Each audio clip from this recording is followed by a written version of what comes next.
Kwe glonabe ye dada pona de TVV. Ne me chajupo la manyabe na amene ha epona de TVV ko ye dada. Nye le chachaga ka egba nye va dogodo Benin pe anyigmandi le abome. Ike mi no blona mia mi bunabe fefenue menye fefenue o. Nye va do medegbe TV di le Benin pe anyigmandi kenka mi diawo ke ameveve ike mianto mi jesi hoho ike di oda encore be da dagbe mabu eye ne ja honami waga ade numenami mi nye hoho bene enyi ameike fiananu le gbogbo me pe akpaji gbakple amao pe akpaji ke matro de gbo ma chogbiane ne maglene be dada mabu wezon yo monsieur journaliste le ke mi fondo na mi fond mi ava me torde monsieur me fond mi asronde au fond do mi ave viode au fond monsieur me fond kede mi agbo mi acha mi agbo de mi akata mi fond d'accord ma do gbene to jino to e to yen gbakudo no yen fofo yen dada yen ke le do to yen dada gbe mabu le gapopo ya me makoto ijine amesia mebe mise na nko yen le chaîne oji e radio télé o e YouTube oji vo aibea npo be le ape apata yeme edu yeme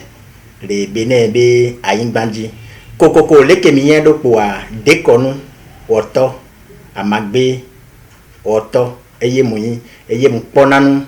le gbongbome bakpaji ne agbeto de ka be jojo me agbeto de ka nu ke be renso feto me va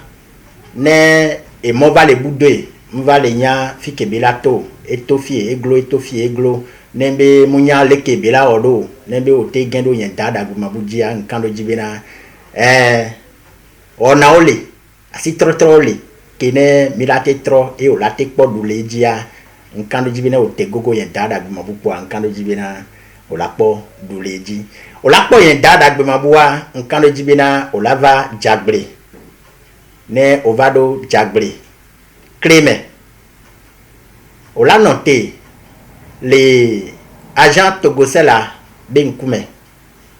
ba la glace kudo togosela o le du o la yo yen dada gbe mabu plus 228 90 93 68 12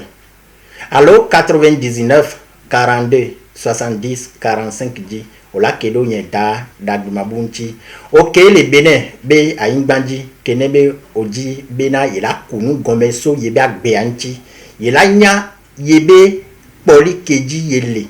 le khekhe ame nu keji ila te gbado nu kenchi ila te gbado eye jidulu la su yebe asimea nembe oleji yen dada gmabu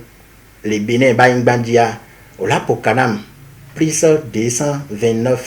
94 03 15 49 jikwa ola kedo yen da dagmabu nti le achegun apeto da dagmabu miedo akpe ke medegbe TV penu polo kata ke egbea dada gbemabu ikenye amagbola bakla me ike pona nu le gbogbo mesia egba ejade nanu gomenami owi kene le mi akpoma evado yado ike webe neneleka eka nacho nenele atia na nge afi ikene dafodwa ke ange velemu dada gbemabu wo jinama agbeto va hihe yame ke amea nele nanea me jina jine pedo nkagbo ochona bon magbrembe soyi akpawanjia agbeto de ka kejo va hehe amea amesia mele kudo ebe étoile kudo wetri keji bezonva hehe ame nu keji bezonva kenembe na amea nele sa pio atagbalo tiens o la do soni bena de ame ale ke pio atabele savoir o ma yin bena pio atabele sa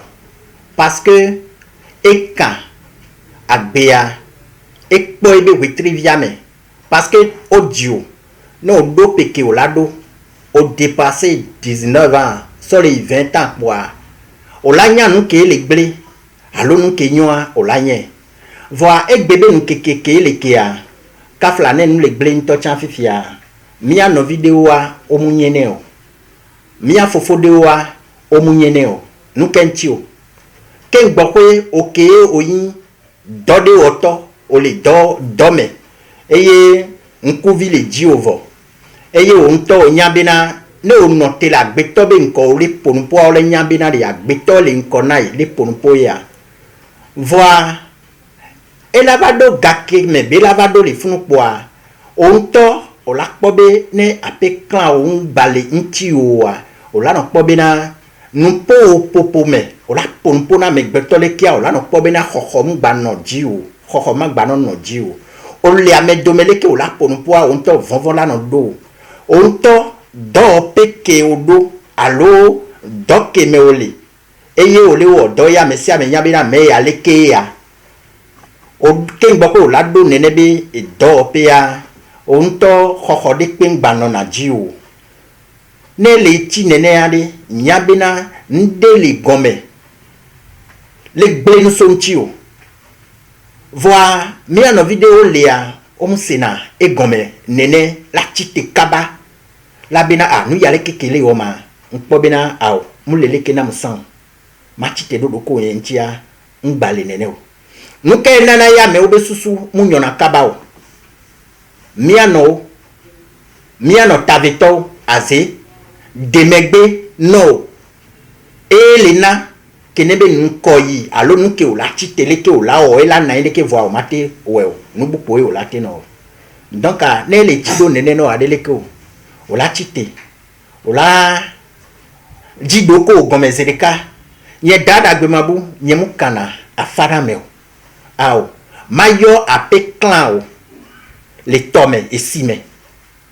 ape clan o mate da jina o gbede o nuke joro ji o va ya o la se gome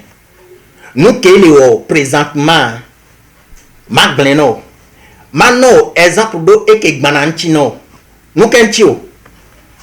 ok asisato yin o le sanu ya mesi amenya bi na de ameya ne odo ebe nu sape ya xoxode no na funu arame o la no king gbo o la te ple nu ke o le ji avoir egbe fifia o no arame le gbo nu ambe sasa mo le xo ame o bien amedo le anu ambe sasa le xo ame voir o se kakakaka chitele ke wetrome o chite ya khomea o hne gale ke ya etapo ye udogun toshon po so o chuchu nkume nuke now nembe azele defu no ela dongale nuke ole sa ela dongale me o sa no ma potane nuke ole sa o ma potane gbere donc a nende dona mpona me gbeto la defu no ntoko le ke akafla mia no taveto azepo e de na megbe now eye nko yiwa o matedo evolution gbere apeto dada gbo ma bi onya ya leke ela be amu iko nele medegbe tv o le nya poma tamenyo asusuma ano hanwasi kede ame ikene ba ihe ya me e nele kakacho alo nebe ya onane kwa ongena vliade kwa kokoko nyebena taveto kwe ademegbe alo atebava mebe ame antobe afoma de made nyo aba webena atema geje on tete pomo me ape monsieur journaliste bena nye dada gbe mabua ngbena kokoko bena no jiwa abatro gbo jidoko no mu jidoko wa o manya keke ya kokele ntia o matenye o vegoacha mile play agbea egbe king bokwe mi tele no eme nukenchi o bon moibe nuke jonado agbeto de kadile ki amoibe ekpataina aze king bokwe encore y a toi et glona et patamouina zéro bon supposons ne y a dada gomabou que les filles fifia ken bokwe mava tepe aleke eye ma ponposo miano tave azetontia e nyemule balo ola chite ola gbado ndenchi ken bokwe eye ola te po nupo yaleke eya meke la va gbo ame a problème la me antine be va gbo a e la nya nu ke le jodo e dia e do la se gomentie be va gbo do nu ke jonada beto dia e patamuina azeo aw ne be agbeto trodo ne be gloa e la te so va dasine vodude edo ebole agbeto la do no ne kene be na we ane opo gawa ma toti la lomena o e galagle la lomena e ya ne omunya o la bina azele de funai munya azeo o la te dubo kene mbena e gamato te la lomena o la te dubo kene mbena o majivio e ka fla ne be o jicha jiku po belai e yo la no ji okay nene be le chuade no omunya o la bina aze e le de funai ao die gomepo koko ane muso so va dasine vodude oa ola nyambena mauvais esprit dele kene be fi ke o mate yo ape nko le oa fi ke o mate yo nko le o do badaji le wa ne o yo nko o pompo le funwa mauvais esprit dele fun la te ho ape nko la te sono ori tikudo kene o ya o ma ameke po ape npo badale tepe wa munya bena o ye mate pompo ya lekele tepe ya me yan voa eyo apenko glen nyake be la glen son ti wa glen le fun donc a esprit wala pasado nous la to bleble non no munya ola be a home nene be nua eso le woy aw muso a home no die gome no zonva milayo nye dada gbe mabu mayo ape clan o nous kele joda me ya ji wa mesi amele fofu le jivi alors mesi amele dofu le jivi voa oya o kaka vite oya ola dia eglo nu kentie be nene o fike o ma ponpo le aye o polea makpoe aje o so va ina vodude ya makpoe ao mia no taveto azekpo le defuno kokoko a nye dada gbemabu magbana eye olanya mwinde nu kele tu agbeto ai pata ina azeo nye de akpene miape amepepe dada gumabo le medegbe TVD ke dada gumabo ma yedi ma bio nya aleke egbe ne le po hia me a nya globe sohewu le nutu paji gba ple nyonu paji a togo ha o mo gale teto le esronpe nomu ke mmari watem aglobe de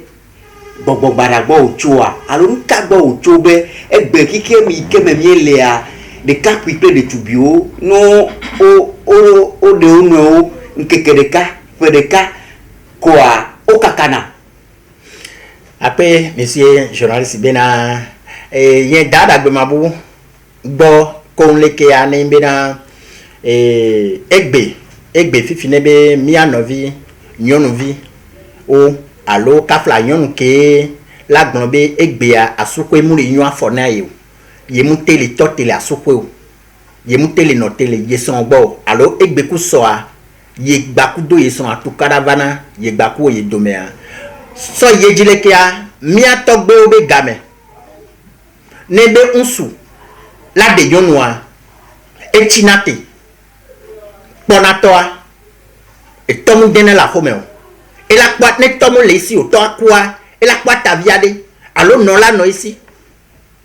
mama nyonu vi aleke ya ndo lolone njibe made okay leko wona o tinake o kana fado nyonu wanji nyonu wata o kana fado unsu ata unsu abe parent o la ken nyonu achambe parent o la ken la kpo benade via me viwa o te de wa nono so ndeken so na wetroa ne o de wa no wade nko gbe ade problem ke la va o ne o ke ne avosa de le me ne o se a nkando jibe son pe wa mu gbana gbede ngbele na voye gbede fifia ngbale me o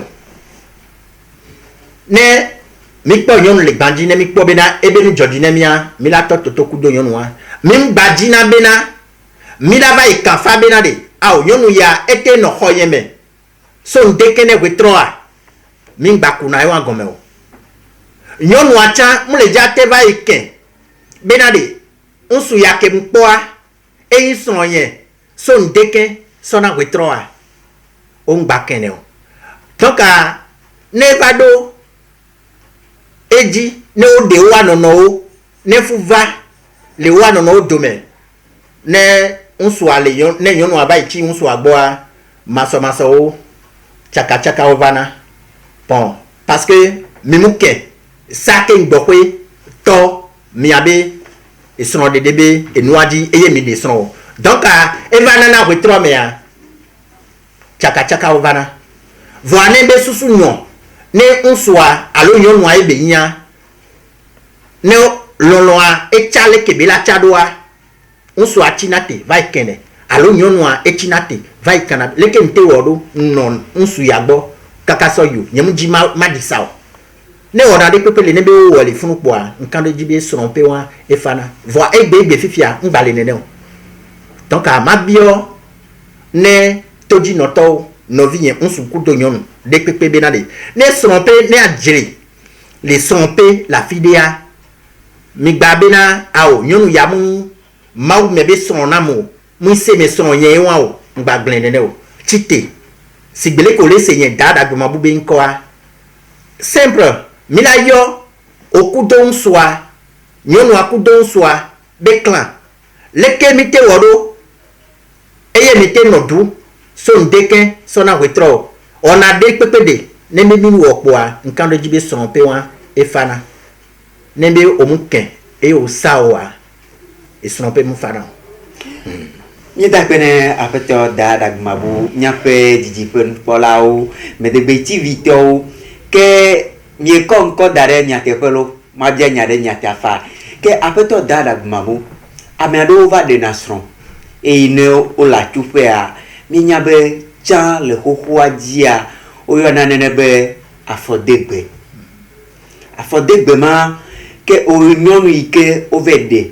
le dilagbo o plova apema kaka je wo jonu ikene dore alihan nutububu matem akpo voa egbea ne mie kpo mia po moji nono mamao nyonu wa no moji wo wo glofo jonu glofo nu dade o pa no mo o pa si o dade amule popo made e ma atema han tito aba po mamefa ape depois maglebena le kayabe fifia mile nuyaji mile game deji mi mate glen nuya kekele e kadio opo egbale egbegbe le mi agbo le danko me fie mo danko me dede o egbale mo dantia patake ne imbena amede pepe a demade ji o jolly donc à école dema de sia de le coller pour me de pepe a coller kene mbena ne o yin yonu si ne be o de o yin sonto e o gbon be ame ya son e be de e ye mi de mi anono opo a e je bena afide o le a ma gba no gbre dade o e ye yin be alime nu dodo ke o la do ane defion bena me ya sonto be ne defio be son to be nya unsuke le jakpo le moji la diasia la jiwasia mate gba jiwasio e la ko bi ameya aje leke npo edo ason to be vo aso kudo nuko do anti a ela te na kene unsu apo wa force e la to tepo e la glenke gbo pe be la glo vo o nto o le ji kafla o nyonu anto o le ji ntie be ido neneji vo ne le nenea on se doit y journal dino bena yeson ne no do pantalon ne bano sigbe tu bejevi togbe na enene ne le nene no a nyabena activité wa de pe mu le jate marché o nous la no bledo parce que enko le pomé ame nous ko do nous ke son do am on subu makpo e allo o ma poe ebe godevi gometoa mu jebena mebula no poe le gbandio e kobe ole du nenebe koa elatena esi lano kukono nko ne activité o de pe ma marché o mano marché o olano so ebina nyonwa ego ebe so vo onto we accordé ne nyonwa enchi ebele de nenebe afo donc aso igbejia makoto ijine nyon ke ile asokwe nyabina ya yepo yeto egbe fia nyon leji la non sou debe khono la to ene benade tonton wezon fo amu le po vo ya o jagba ma o pe don chi o po le benin no le benin po on kan benade e ko troboa milabadui o kujo son o milabadui donc OK le ji en dada gmabu numéro elle est simple nende ola prise 228 90 93 68 12 alors 99 42 70 45 ne bene ole 94 03 15 76 et bene toi 94 03 15 76 ola kedo nye dagmabu chili agbanizun centra Nyape di pen polao medegbe TV pe ameyo kata ketole nyape wonanti kakabado e yamea o glonale nya degbe mebe di me vonale ago unti hafi ko danango ta mi vado asiade ike mia akko mia po wonao amwani ke le majiji mia nya gatro abadi hafi mia dasile mwamwade apeto dada pumabu enyakai le asiofia la tem akop fonyata ne medegbetivito ameyu kata onwanyi do pozipeme eyo o tomia popo olenya wosem takavado miape wona pe nu